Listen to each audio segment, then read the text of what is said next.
Hallo, hallo, goedemorgen. Daar zijn we weer bij filmpje nummer 1. We worden er heel veel deze trip en dit is dus de eerste, de aftrap, laat ik zo zeggen. Ik sta hier bij een prachtig uitzicht aan de achterkant en aan de voorkant het Tossa-huis van Koshiji, of Kase in de volksmond. En ja, hier start ik dus de trip en ik neem jullie weer een hele tijd mee. Koshiji wordt in de volksmond ook wel Kase genoemd. Dat kan ik goed al gezegd hebben in dit stukje hiervoor, maar dan ben ik dat vergeten. En ik vind het een hele leuke farm, omdat het altijd zo opgeruimd is. Super netjes, hele lieve mensen en altijd hele frisse, gezonde kooi. Ja, je hebt natuurlijk wel handig, want je weet eigenlijk altijd wel wat voor variëteiten ze hier hebben en waar ze goed in zijn. Goede goshiki hebben ze hier. Zo heb je op de All England Koi Show hadden ze hier een goshiki gekocht. Volgens mij op Nissai 35-40 centimeter. En die kon je op de All England zien op 75 als het goed is, met een heel tof patroon ook. Voor degene die goed kan zoeken. Bij Liam Best heeft er foto's van gemaakt. Waar ik ook sponsor van ben, bij World of Nishikoi. Ik zal er een linkje van proberen in te plakken.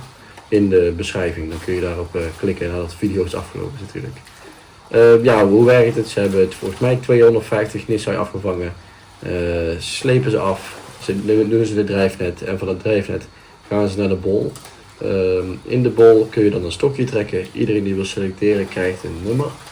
Ik haal nummer 3 van de 7. Dus ja, een beetje het midden. En hoe het dus werkt is nummer 1 maar als eerst selecteren. Nummer 7 natuurlijk als laatst. Maar je gaat dus heen en weer. Dus nummer 7 mag de tweede ronde wij van spreken als eerste kiezen. Dus als je nummer 7 hebt, heb je pick nummer 7 en pick nummer 8. In principe vind ik altijd dat je geen heel groot nadeel dan dus hebt van een laag nummer. Omdat je dan dus 2 keer mag pakken, achter elkaar. En ja, er zit echt wel genoeg goede kooi in. Dus het is echt niet dat je dan 1 de beste hebt en dat de rest niks meer waard is. Dus eigenlijk vind ik dit wel een prima systeem, tot op zekere hoogte. 'S Middags heb ik geen beelden van, was namelijk bij Torazo te doen. Hele mooie kooi. Maar ja, daar stonden dus 25 man op een nummertje te wachten. En dat vond ik een beetje te veel van het goede. Dus daar ben ik op heel kort geweest en niks opgenomen. Maar goed, hier dus Koshiji, hele mooie selectie. Ja, en sowieso vind ik echt een hele toffe kweker.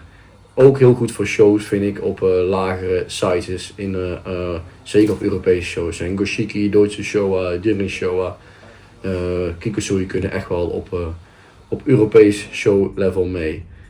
Hier vertrokken we weer. We waren hier om 8 uur in de ochtend moesten we hier zijn. Ja, 8 uur volgens mij begon de pret. En daarna door naar Ikarashi Ozumi, wat hier eigenlijk achter ligt, achter Koshiji. Gearriveerd bij Ozumi en Ozumi ging selecteren. Ze hadden namelijk 500 Nissai afgevangen. Enorm aantal en dit sprong echt voor mij in het oog. Black Dragon of Red Dragon noemen ze het. Narita postte er vandaag eentje. Die is hier na ons geweest. Maar ja, dit zijn, vind ik, hele fantastische kooi. Ik moet wel zeggen, je hebt hele mooie en ja, een beetje so-so, dus een beetje medium kooi. De hele mooie heb ik ook een deel van gefilmd, vind ik fantastisch. Die hier bijvoorbeeld links ziet. Zijn niet goedkoop in aanschaf, dus ik vind het ook een beetje lastig om er gewoon een paar op voorraad te nemen. Maar vele dus heel cool, ben ik er echt wel benieuwd naar. Je hebt zo ook dus een Wagoi versie. Dit is ook een heel bijzonder ding. Een metallic Jinren Ochiba. En hier rechts heb je dus een Wagoi versie, dus een geschubte. Heel gaaf vind ik. Best wel een nieuwe variëteit en het groeit ook nog wel. Dit is namelijk wel een Nissai van een goede 45. En die hier voorzag was echt wel tegen de 50 aan. Wat voor deze variëteit echt wel goed is. Volle bak drukte dus in de pol. Ja, niet voor niks als je 500 kooi moet selecteren dat een drukte wordt. Zoals je ziet. Dit was dus de bol die Ikarashi wilde houden. Dus de not for sale pond. Wat daarna dus gebeurde is, ze hadden geselecteerd en in verschillende gradaties. De beste gradatie die te koop kwam, zetten ze vervolgens hier weer in de bol. Dan kon de kweker nog een laatste selectie maken tussen welke gradatie hij wilde verkopen en welke hij wilde houden en voor welke prijsrange. Dit zijn dus die Red Dragons. Kumon-ryu zijn het. Ja, heel gaaf. Zeker om die bij elkaar te zien. Ze zijn echt pikzwart en heel erg groot. Dus vind ik wel een hele gave variëteit. Zeker de bovenste die je hier ziet. Prachtig. Komt waarschijnlijk op de Niigata Auction Nikoi. Daarna was dus aan de beurt voor meneer Ozumi. Of meneer Ikarashi. Ozumi is de regio. Om weer verder te selecteren. Dus eigenlijk gaan alle kooi een beetje door twee keer door zijn handen heen. Natuurlijk doet zijn pa ook mee. Maar uiteindelijk heeft hij dus de uiteindelijke woord welke vis voor welke prijs verkocht wordt. Het werkt namelijk hier zo dat je verschillende vijvers hebt en al die vijvers hebben dus een vaste prijs. En als hij de vis naar rechts gooit, dan heeft het prijs X. En gooit hij de vis naar links, dan is het prijs Y. Mooie beelden dus. Ik was dus niet de enige die dit vastlegde. Ryan uit Engeland, Atsushi. En een jongen van JKS was ook aan het filmen. Sowieso wel mooie beelden. Ik vind dat wel tof om te zien dit. Zeker ook de snelheid waarop het gaat. Ook hier, ze hebben dus sommige kooi al een keer in de handen gehad. Dan zien ze deze nog een keer hier. En dan besluiten ze toch om deze kooi aan te houden. Als je hem op ziet staan en hij loopt links achter in beeld naar het netje toe. Dan weet je genoeg. Dan is de kooi niet meer te koop. Dan houdt hij deze zelf voor een jaar en dan verkopen ze deze als Sansai. Dat kan te maken hebben met dat ze denken, hey, ik krijg hier volgend jaar meer geld voor. Maar dat kan natuurlijk ook mee te maken hebben dat ze het gewoon leuk vinden om te kijken wat zo'n kooi doet en ervan te leren. Zoals ze ook heel erg geïnteresseerd in hoe de Red Wingers in Europees water deden. Aangezien voor hem het ook nieuw is. En Ryan had ze als Tosa gehad, dus die wist hoe ze als Nisai ontwikkelden. Daarna gingen we verder naar Koda. Hier tussen zijn we bij Torazo geweest, maar zoals ik zei, hebben we daar geen beelden opgenomen. Koda had uit mijn hoofd 250 Nisai afgevangen. En eigenlijk kwam ik hier speciaal voor de Ochiba. Koda heeft namelijk een Jinrin Ochiba die offspring is van Super Konishi Jinrin Ochiba. Een hele grote. En die kweekt hij dus heel goed en best wel veel. Dus ik kwam met goede hoop hier naartoe om er een paar weg te plukken. En wederom 2 gradaties. Bol A, bol B kon je uitselecteren. Ik was hier met 3 Franse jongens die je zult staan in beeld zien. Echt hele toffe gasten. Maken ook filmpjes. Dus dat zal ik ook in de beschrijving zetten. Het is ook echt leuk om leuke gasten om te volgen. Ook jong en maken hele mooie filmpjes. Hebben ook een speciale camerajongen bij. En ze zijn bovenal vooral heel aardig. Dus dat is ook wel leuk. Je kunt er heel leuk mee lachen en mee omgaan. En het is helemaal, je staat natuurlijk eigenlijk een beetje op dezelfde kooi te azen als het ware. Al wilde ik hier alleen de Ochibatjes. Maar toch is het, er kwam geen haat of nijd vanaf. Dus alleen maar een beetje lachen en kletsen met elkaar. Zoals je net zag, gooide Masato-san van Koda ook een kooi rechts in dat bakje met dat afdekzeil. Wat hij nu dus weer ging doen. Dat zijn dus kooien die hij niet wil verkopen of nog niet. Misschien later dit najaar. Of wil hij ze volgend jaar pas verkopen. Maar waar hij dus een beetje een handje van had. Is, ik had hier natuurlijk hele mooi uitzicht om te zien wat er in de bak kwam. Is om alle goede Ochiba's waarvan ik dacht, dat is wel interessant. Om die Linea Recta in de bak voor niet te koop te zetten. Wat uiteindelijk tot resulteerde dat ik, dan moest ik een box gaan vullen met kooi die ik niet per se nodig had. En dat doe ik gewoon niet. Dus ik ben hier toch lang genoeg. Dus geduld is een schone zaak. Die Ochiba die komen wel weer op mijn pad. Maar toch is het wel leuk om te zien. Dus ik vind het sowieso altijd hartstikke lachen. Dus ook omdat Koda hartstikke goed Engels kan. Dus kun je het een beetje, dan gooit hij weer eend in een not for sale pond. Kun je een beetje over hebben van, hoe heb je dit gekweekt, hoe heb je dat gekweekt. En daar kan hij hartstikke goed uitleggen. Zo heeft hij Sanke uit de bloedlijn van Takahashi. En dat is niet de Takahashi die we klassiek kennen, maar een andere kweker. En die heeft bijvoorbeeld hele oude dieren, als in oude klassieke bloedlijnen van Sanke. En dan zie je daar ook weer echt die oude klassieke lijnen in terug. Met name het Sumi is heel typisch voor oude sankenlijnen. Heel puur en heel diep Sumi. En zijn Konishi, of zijn Ochiba komen dus uit Konishi kweek. Dan heeft hij Jinrin Showa uit Sekiguchi en zijn eigen lijn kweek. Ja, hele mooie mixes. Daarna onderweg gegaan naar NND om hier wat kooi te bekijken. Ik had namelijk al gehoord van Ryan en Atsushi dat die NND Sanke het heel goed had gedaan, die binnen had gezeten. Dat wist ik. NND had dat gemeld van hey, deze kooi willen we binnenhouden. Want we willen deze kooi gebruiken voor de Nagaoka Koi Show van aankomende editie. Dat is over 2 weken. En dit is NND volgens hun zelf hun Grand Champion contender. Ze is nu 4,5 jaar oud en 80 plus. Dus dat heeft ze hartstikke goed gedaan. En de body is echt perfect. Ook super netjes gebleven met Sashi en Kiwa. Heel erg clean. Hele mooie kooi die het echt heel goed heeft gedaan binnen ook. Ik was echt blij verrast. Dit was dus hoe ik er als Nisei kocht. Niet de beste beelden, kwalitatief gezien. Toen was ze Nisei 55. Als Sansei was ze 65. Als Yonsei was ze 75 en nu dus 80 plus. Dan is de giveaway vraag van de week. Deze Sanke heeft al eerder een prijs gewonnen op de Nagaoka Show. Welke prijs was dat? Degene die goed opgelet heeft, kan het weten. Zet dat in de comments en als je wint, dan... En dan komt de giveaway vraag van deze video. Misschien dat ik elke video eentje doe, maar voor deze video is die... welke prijs won deze Sanke eerder op de Nagaoka Koi Show? Dus op jongere leeftijd. En ook een grote prijs. En voor degene die het goed onthouden heeft, zet het in de comments. Heb je het goed? Kun je een Koi Page t-shirt winnen in jouw maat. Die stuur ik dan thuis als ik weer terug ben.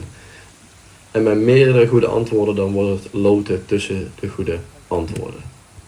Ook bij NND even in de nieuwe Nisei gekeken. Je kunt ze al kopen, maar ze hebben de 16e, volgende week donderdag, een event. Hele mooie kooi. Sowieso heeft NND altijd hele goede Nisei. Ook een Showa die me zeker kon bekoren. Ik had hem al eerder op Facebook voorbij zien komen. Ze posten namelijk wel zoiets van de Harvest. Sowieso leuk om te zien.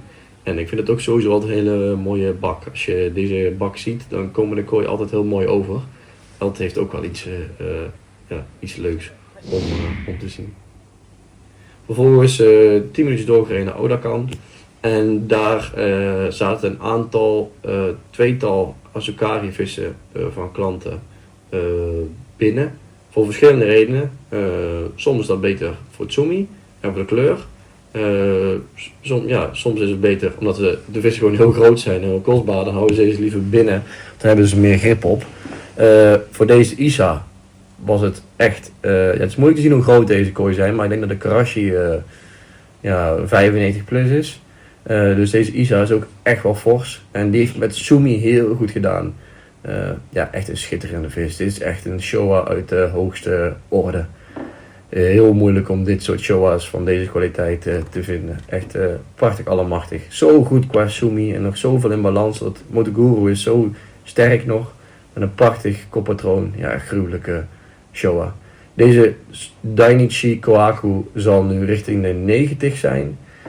Ik zeg al, je ziet het zo niet echt goed, maar ze zijn heel erg groot. Ook binnengezeten om echt even aan de kleur te werken. En dat heeft ze echt goed gedaan. Een stuk dikker benen gekregen.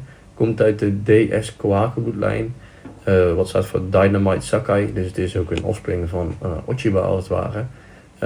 Ik denk dat je nog veel meer body op kunt krijgen. Maar het is wel even belangrijk geweest dat deze kooi qua Sashi en Kiwa wat beter inklaart. En het been wat mooier wordt. Maar goed, ook wel een vis die je waarschijnlijk op Europese shows wel terug gaat zien. Want een goede 98 centimeter Kohaku is echt wel lastig. Zit dus in deze bak bij Odakan. Morgen begint hij met harvesten. Shiro Tsuri en raad eens wie daarbij is. Dus ik mag morgen met Odakan lekker mee. Zo, alweer een tijdje terug in de hotelkamer.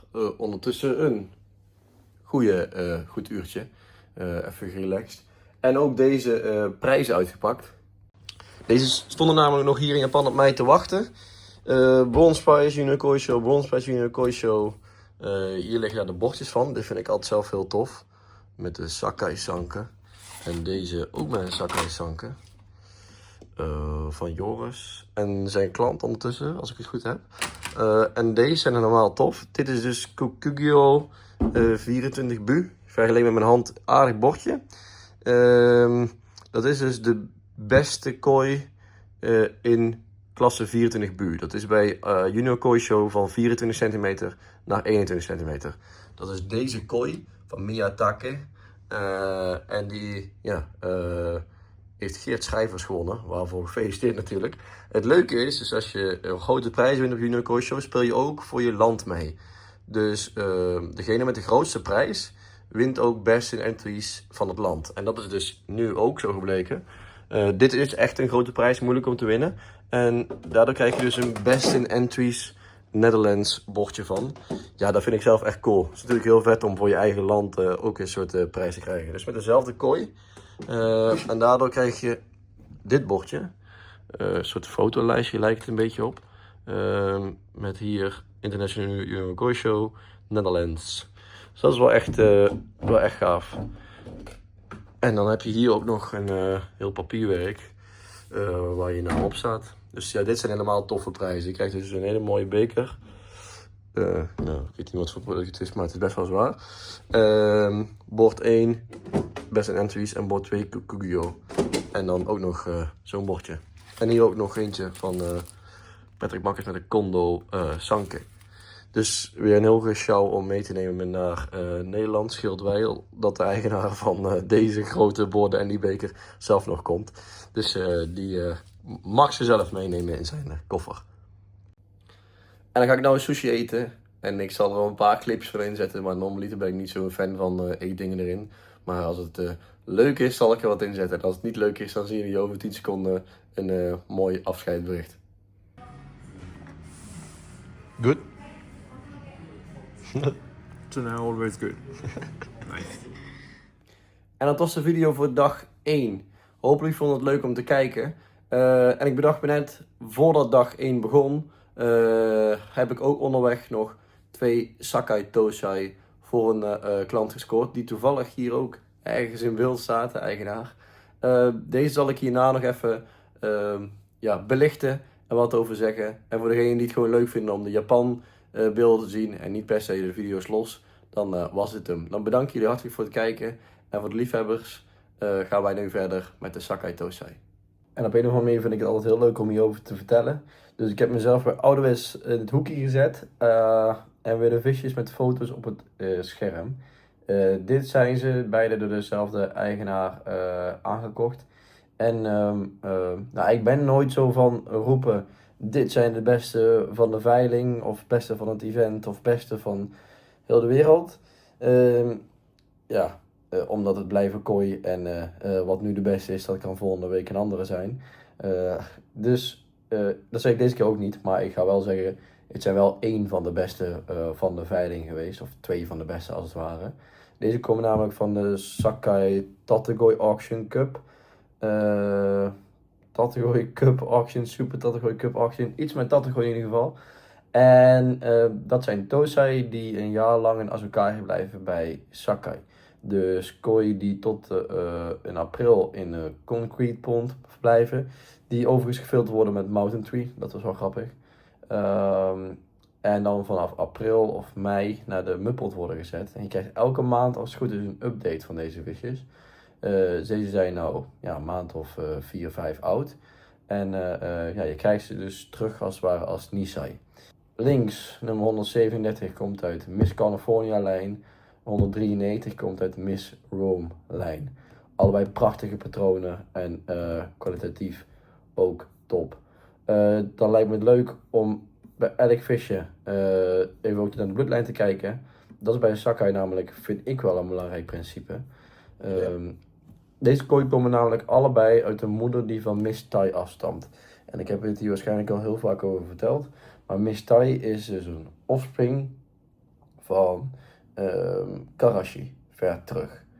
Dat is eigenlijk een kleindochter van Karashi.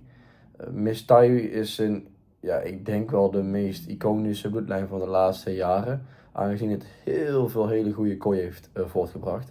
En er in kwekersland, ook in China en in het buitenland, echt wordt gevochten om pure mistai kooi, die dus echt uit de pure mistai komen, om daar nog mee te kweken. Zo heb je de Grand Champion op de All China Koi Show was mistai, de runner-up was mistai. En die kooi waren allebei dik over de meter heen op 5, 6 jaar oud. Ook op de afgelopen All Japan had je een mistai Sanke, die was 6 jaar 1 meter. En op 5 jaar was hij 93 centimeter. Ja, bizarre sizes. En niet alleen qua size, maar ook qua kleur, qua patroon. Echt een iconische bloedlijn. Dus Miss California komt uit Miss Thai female. Het zijn niet de breeding sets van dit jaar. Nou kan die male nog wel kloppen. Maar soms wisselen ze van vader, dus van male. En de female blijft dan wel hetzelfde. Dus de female klopt altijd. De male alleen niet. Altijd. Misschien wel, maar dat weet ik dus niet zeker. Natuurlijk wel van belang. Maar eigenlijk als ik female Miss Thai zie, dan denk ik al van hey, dit is wel een bloedlijn waar ik bereid ben iets verder op te bieden, als het ware. En dan dacht de nieuwe eigenaar hetzelfde. Als de bloedlijnfoto's al had gezien. Verder, dit visje heeft nog best wel wat om te ontwikkelen. We zien nou de video. Alleen, wat je ziet is, bij deze Tosai pak je heel veel op patroon. Je kunt hier wel zeggen, ik wil naar body shape kijken, ik wil naar dit kijken, ik wil naar dat kijken. Maar dit zijn nog zo gevoelige kooi, dat je heel erg kijkt naar patroon. En natuurlijk ook naar kwaliteit. Dus je wil beni hebben dat gewoon dik is, waarvan je denkt, hey, als deze gaat groeien, kan je dat aan. Maar ja, qua patroon is deze top, vind ik zelf. Maruten, dan op de schouder, ligt nog onderliggend sumi. Dan krijg je een hele gave baan die over de rug heen krijgt beni. En achterin ligt het heel mooi verdeeld. Het is echt wel een moderne sanke, dus geen sanke die, hoe moet ik zeggen, geen klassieke. Maar een hele speelse die nog met heel veel sumi gaat invullen. Je kunt qua bouw wel wat zeggen met dit soort visjes. Maar ja, niet zeggen van, oh wat is die, dit wordt 2 meter. Of dit wordt maar 5 centimeter. Je wil gewoon een hele lange shape, maar jonge kooi hebben dat van zichzelf al. Dat is ook een beetje zo met vetverdeling. Je wil natuurlijk dat kooi niet op jonge leeftijd heel veel vet aan gaan maken en echt zo'n buiklijn krijgen. Maar je wil dat ze lang gerekt blijven. En ja, eigenlijk hebben bijna alle jonge kooi, zeker op zakkuip zo'n veiling, hebben dat wel. En je ziet dat pas op latere leeftijd, zie je ze een beetje vetter worden. En dan weet je pas van, hey, die kooi gaat een beetje die richting op. Die maakt heel veel vet aan, die wordt wat korter. Dus die stopt wat eerder met groeien en die kooi gaat nog veel verder. Dus eigenlijk wat je bij dit soort kooi kiest, is heel veel patroon.